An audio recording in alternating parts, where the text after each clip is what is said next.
Thom Hartmann here on the best of the rest of science and green news. You need to know this. Climate change contributed to the rise of ISIS. According to a new study published in the Proceedings of the National Academy of Sciences, human-caused global warming triggered the worst long-term drought and most severe set of crop failures in Syria. That drought lasted 4 years, from 2006 to 2010, and led to poverty, hunger, and unrest, which triggered the civil war, which spawned the creation of ISIS. The scientists came to this conclusion by studying the timeline of events leading up to the rise of that terrorist group. They explained, while we're not saying the drought caused the civil war, we are saying it certainly contributed to other factors, agricultural collapse and mass migration among them, that caused the uprising. When people are hungry and desperate, they're far more susceptible to the influence of groups like ISIS and more likely to fight over dwindling resources.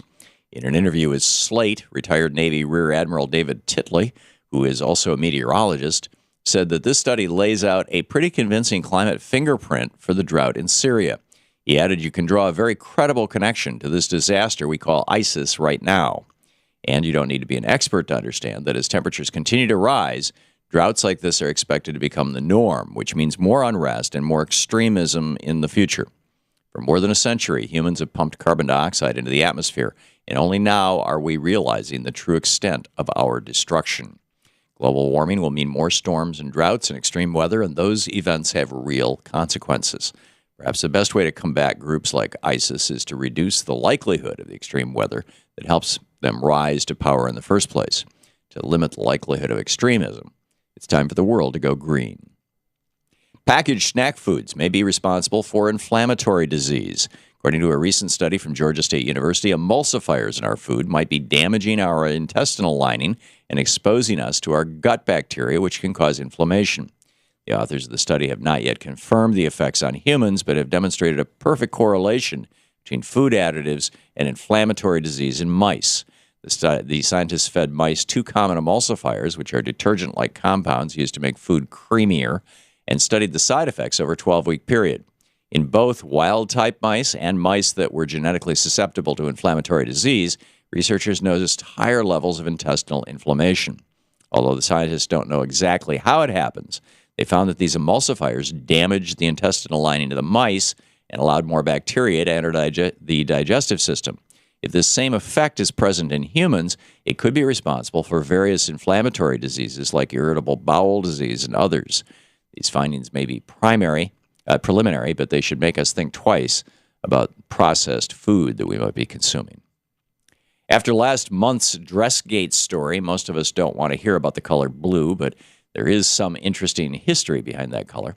According to Kevin Luria of Business Insider, the color blue didn't exist as we know it until modern times. Kevin cited the work of scholar William Gladstone, who in 1858 noticed strange descriptions for colors in ancient literature. In the Odyssey, Homer describes the sea as wine dark and never describes anything as blue in the entire book. Later study by Lazarus Geiger found that the lack of blue was consistent across ancient cultures. Geiger reviewed the Quran, ancient Chinese stories, Icelandic sagas, even an ancient Hebrew version of the Bible, and found that there was no word in any of these cultures for the color blue. Only ancient Egyptians had a word for blue, and they were the only culture to produce a dye in that color. Through various studies, scientists have determined that our eyes don't distinguish a color until we're able to identify it. And so it's possible that ancient humans could not recognize the color blue. Who knows? Maybe all they saw was white and gold. Big sugar is going to kill the Everglades. According to a recent article at alternet.org, the Fangel family is Florida's very own version of the Koch brothers. That family controls about 1/3 of our nation's raw sugar, and they own Florida Crystals, which occupies a large portion of the Florida Everglades. All that sugar is being irrigated with fresh water from Lake Okeechobee, and the toxic discharge is being dumped into coastal estuaries. Last year, almost 80% of Floridians passed Amendment 1, which guaranteed a source of funding to buy back land to protect the Everglades. But now that the Tea Party took over Tallahassee, Governor Rick Scott and his backers are refusing to buy back the land that the Floridians want. This October, the contract to purchase the land will expire, and Big Sugar will go back to destroying the one and only river of grass. If Floridians want to protect their very own natural wonder, they better demand that Rick Scott keeps Big Sugar from killing the Everglades. And finally, if you want to know where to hide out in a zombie apocalypse, science now has your answer. A team of researchers from Cornell University were inspired by the book World War Z and used statistical models to find out how an actual zombie apocalypse would unfold. Graduate student Alex Alemi said that movies and books always portray a zombie outbreak occurring simultaneously all over the world. But, he said, in our attempt to model zombies somewhat realistically, it doesn't seem like this is how it would actually go down.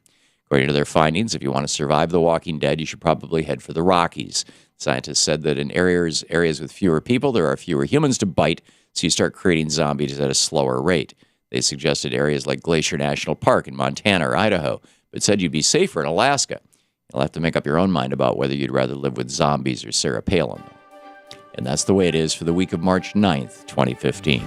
I'm Thom Hartmann on Science and Green News.